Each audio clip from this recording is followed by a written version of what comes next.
Hey, what's going on, guys? It's your pal Ben here from Twig Cycles out of Hagerstown, Maryland, and today we're going to be checking out a 2024 Kawasaki Vulcan 1700 Voyager, and this happens to be one of my favorite touring motorcycles, and I think you get just one crazy bang for your buck out of the Voyager. And of course, you know, everybody knows about the Indian Chieftains, the Roadmasters, the Challengers, the Harley Street Glides, the Road Glides, and things like that. They're very popular, but this Voyager actually has a lot to offer for the price point. So let's hop in and get to know the Voyager a little bit. All right, guys, so here we are, 2024 Kawasaki Vulcan 1700 Voyager. Like I say, this thing packs crazy bang for your buck. We're going to go over a lot of the features and benefits that this bike has to offer, but of course, as we all like, we're going to go ahead and start off with that power plant. The Voyager is powered by a 53-degree V-twin 1700cc fuel-injected liquid-cooled engine. Yes, this is indeed liquid-cooled. You don't see that very often on a lot of touring motorcycles nowadays, but this is indeed a liquid-cooled V-twin, so that means it's going to run a lot cooler on those hotter days. This is also driven by a 6-speed transmission.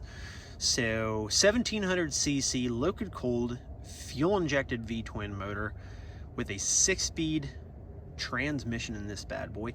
That motor, by the way, is putting out 108 or 107.6 foot-pounds of torque to be exact, and roughly right around 84. I actually did my research on this, about 84 and a half, almost 85 horsepower.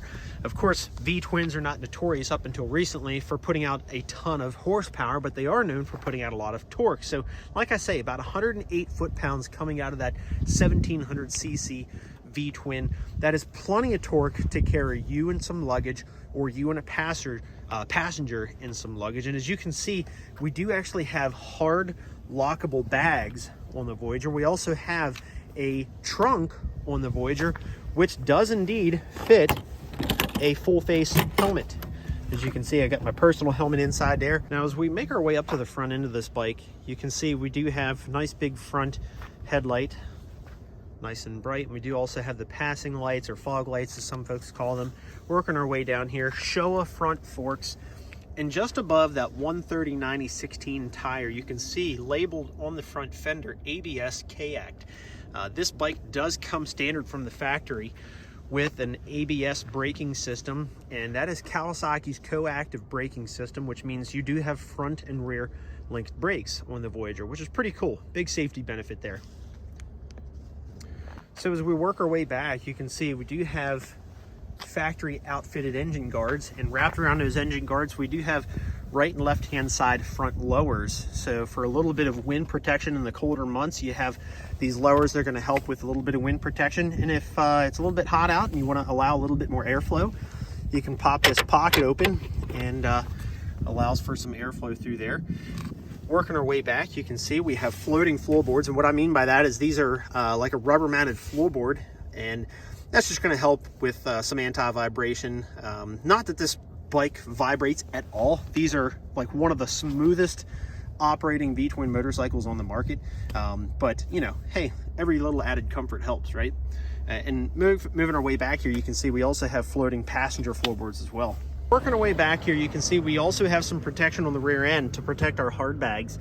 You don't want to mess up that beautiful paint, so we have not only crash guards on the front of the bike, we have crash guards on the rear.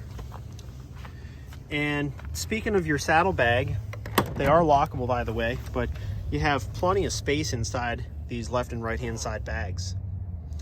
Those are air shocks that you can see underneath there as well. So you have air shocks left and right hand side. But like I say, just want to highlight all the storage that you have, storage capability that you have in those bags.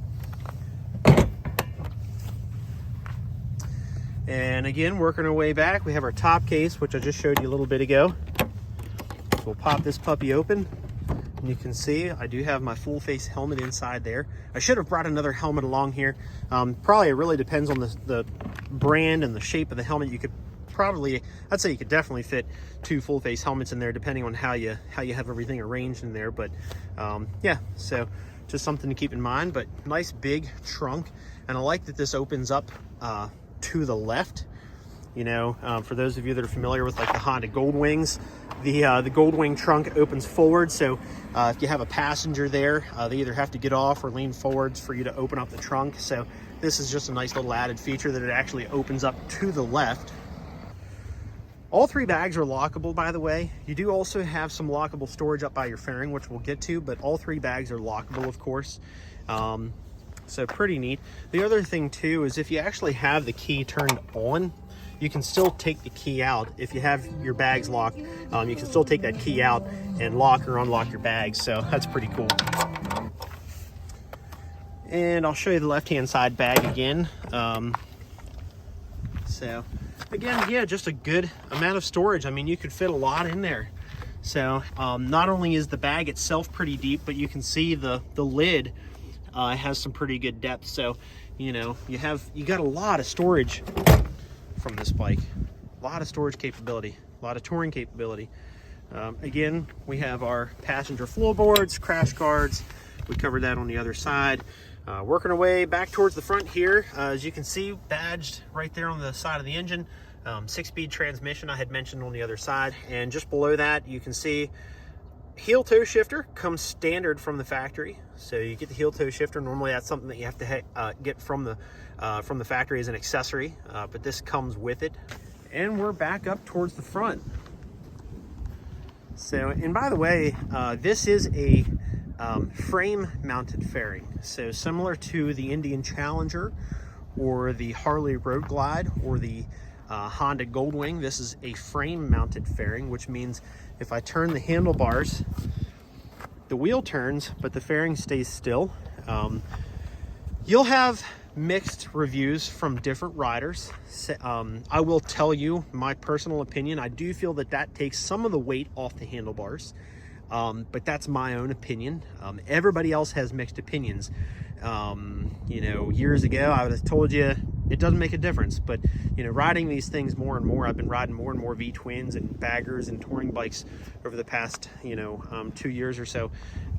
You can tell a little bit of a difference, mainly at your low speed stuff, not so much at your high speed, but your low speed maneuverability. You can tell that, you know, having a frame mounted fairing takes a good bit of the weight off the handlebars, so you know, maneuverability is a lot easier. So another big added plus with the Voyager, nice big cushy seating. Not too often do I see people really replacing the seats on these things. Everybody has a different butt. Everybody has different comfort levels, but you can see you got a nice big cushy seat on this thing. You got a little bit of lower lumbar support. You know, it's going to keep it tucked in there and pocketed in there. Nice big cushy seat back here for your passenger. So yeah, I mean, good seating arrangement. Like I say, you know, have a nice comfortable place to put your feet with those floating floorboards. And last but not least, we're going to make our way up front here. And by the way, for those of you that are still tuning in, I will get into overall weight and dimensions and things like that, but I just want to go over some of the features on your fairing. So you can see right up here, we can lock the steering wheel if we wish. If we turn our key to the right, there's our accessory switch, and there's our on switch. I'm going to turn the volume down here for just a second, but left hand side, you can see we have volume for your radio, tune for the radio. You can actually get CB radio as an accessory from Kawasaki for these things. So if you do that, you have your squelch button right there. Turn signals, very simple, left, right, press in to cancel, high beam, low beam. You do have hydraulic clutch, very easy pull, super duper smooth. And then of course, horn is right there. On the right hand side, this bike also comes with cruise control. So you can see we have our cruise activation there, set, resume, all that good stuff. And if you want to cancel, anytime you pull the clutch lever, tap any one of the brakes or crack the throttle forward, you can cancel the cruise temporarily. And then what looks like a mode switch, it does say mode A, mode B. I don't know why they call it mode A, mode B, but it just simply goes through your display right there. So you can see on the bottom or middle portion there, you can see going through our MPGs, our fuel range until empty, back at our average MPGs. If I go to the opposite direction on that switch, we have trip A, trip B, and our odometer. Left hand side, you can see we have our fuel gauge, our speedometer, our tachometer, and our coolant temperature on the far right hand side. This bike also comes equipped with FM, AM radio. If you get the additional auxiliary port, you can actually listen to your phone. If you want to plug your phone in and listen to tunes that way, you can do that. Nice big tall windshield from the factory. As I'm sitting on this is actually coming up to my forehead. I'm about 6'2", long legs, long torso. This is, like I say, coming right up to kind of my forehead. Coming back the road, I actually had a lot of wind coverage, which is pretty nice. So moving our way down here, we have a little bit of storage on our left and right hand side. We have a 12-volt accessory outlet right there, and we also have, for our fog lights or passing lights, as everybody calls them differently, you got your button there for your passing lights. So pretty neat there. The pockets up here, I'll show you real quickly, are just simply big enough to kind of throw maybe some sunglasses and your wallet and things like that. I'll open up the other side for you also. So, yep, and you have your ports there if you want to add any kind of accessories like XM radio, auxiliary ports for your phone if you want to plug in. The only thing this doesn't have in terms of your radio is Bluetooth. So it does not have Bluetooth. I've seen folks add Bluetooth in some way, shape, or form to these. There's all kinds of different ways that you can add audio to motorcycles nowadays with all the technology that's out there, and you can get stuff off eBay and Amazon. Yeah, that's kind of left to your own to kind of figure out. Okay guys, so last but not least, just a couple of important specs that I'd like to go over. This bike has 5.7 inches worth of ground clearance, so it actually corners, it handles really, really well. You can lean it pretty far over before you end up scraping floorboards, but 5.7 inches of ground clearance. This bike actually handles very, very well. It doesn't feel like a mammoth of a machine. It doesn't feel like you're wrestling a bear trying to ride this thing, you know, through the parking lot or down the road. It is weighing in at 844 pounds, 844.5 to be exact. So like I say, 844 pounds it is weighing in at, but like I say, with this having a frame mounted fairing, it takes a lot of that weight off the front end, off the handlebars, and it handles beautifully. I do want to actually zip up here to the tank. I kind of zipped over the tank a little bit. Really good paint scheme on these things. That is a 5.3 gallon tank, by the way. So 5.3 gallon tank, that is. Seat height, really important there as well. So 28.7 inch seat height on the Voyager. 28.7 inch seat height. I mentioned this already, but you have a 130/90/16 tire on the front.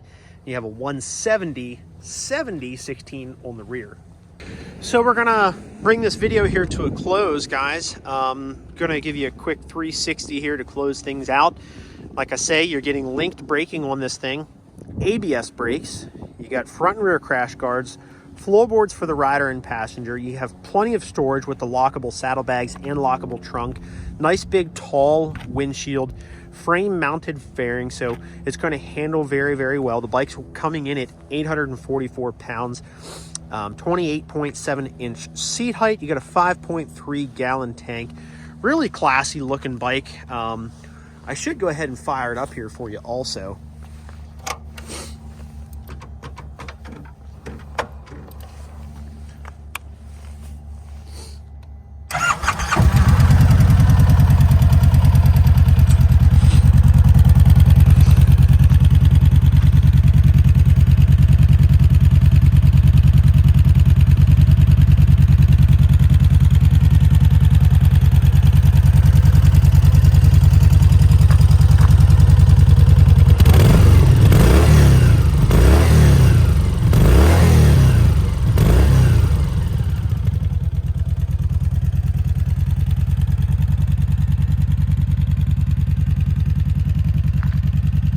good sound. Like I say, that is, and by the way, I need to correct myself. I said 53 degree. This is actually a 52 degree V-twin, by the way.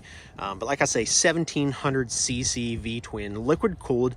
As I'd mentioned, you don't see that very often on a lot of your larger touring bikes. A lot of them may be, you know, air cooled or liquid cooled heads or oil cooled or things like that. Up until recently, Indian came out with the Challenger that actually is liquid cooled. So that one's pretty cool there too. Check that out for sure. But Voyager, you can't beat it. So I do want to talk about pricing. So this bike here that you see in front of you, we do have on sale, but just to kind of compare apples to apples, I'm only going to mention MSRP just for the video here. The 2024s were selling for $19,099. 2025, they did bump them up a little bit, so $19,499 they'll be selling for, but still under $20,000. You're getting a full-size touring bike with all of the touring capability, all the wind coverage. You're getting your entertainment with the radio. You're getting full storage, lockable saddlebags, lockable trunk, a liquid cooled V-twin motor. You're getting crazy bang for your buck out of the Voyager. It's just, it has a lot of value added to it. Front and rear floorboards, front and rear engine guards, crash guards, everybody has a different name for them. You're getting the passing lamps up there, or fog lamps, nice big headlight. Yeah, it's just, you know, they did a great job with this, and I think that's why Kawasaki really hasn't changed them a whole lot over the years. I think they did a great job with it, and you know, it's one of those bikes that's kind of looked over. You know, in the V-twin market, everybody always goes towards Harley or Indian, which, you know, great brands, great bikes and things like that. But if you're looking to get a new touring motorcycle for under 20 grand, obviously you have your taxes and title and things like that and dealer prep and things, but still for less than 20 grand, you get what you see in front of you. It's the Mac Daddy deal. All right, guys. Well, I'm out of breath. I gotta stop talking. I gotta get back to work here. By the way, peek my Kawasaki shades. Shout out to our Kawasaki rep, Steve, for the cool apparel, cool stuff, the cool freebies and stuff like that. But if you guys have any questions, maybe I didn't mention something in this video that you would like to know, please let me know. I'm happy to answer that. But here we are, 2024 Kawasaki Vulcan 1700 Voyager. Excellent touring motorcycle, something you should definitely consider if you're looking to do some touring next summer or starting out in the spring, or if you're looking for a touring bike to head into wintertime. It was a cold morning here in Hagerstown, Maryland. It was about 30 degrees. I rode to work today. Cold doesn't really bother me a whole lot, but hopefully you guys are getting some great riding, or maybe you did get a great riding season in, and if you're continuing your riding season throughout the wintertime, hope you guys ride safe. Thank you so much for watching. Please like and subscribe, and I'll catch you guys later. Thanks.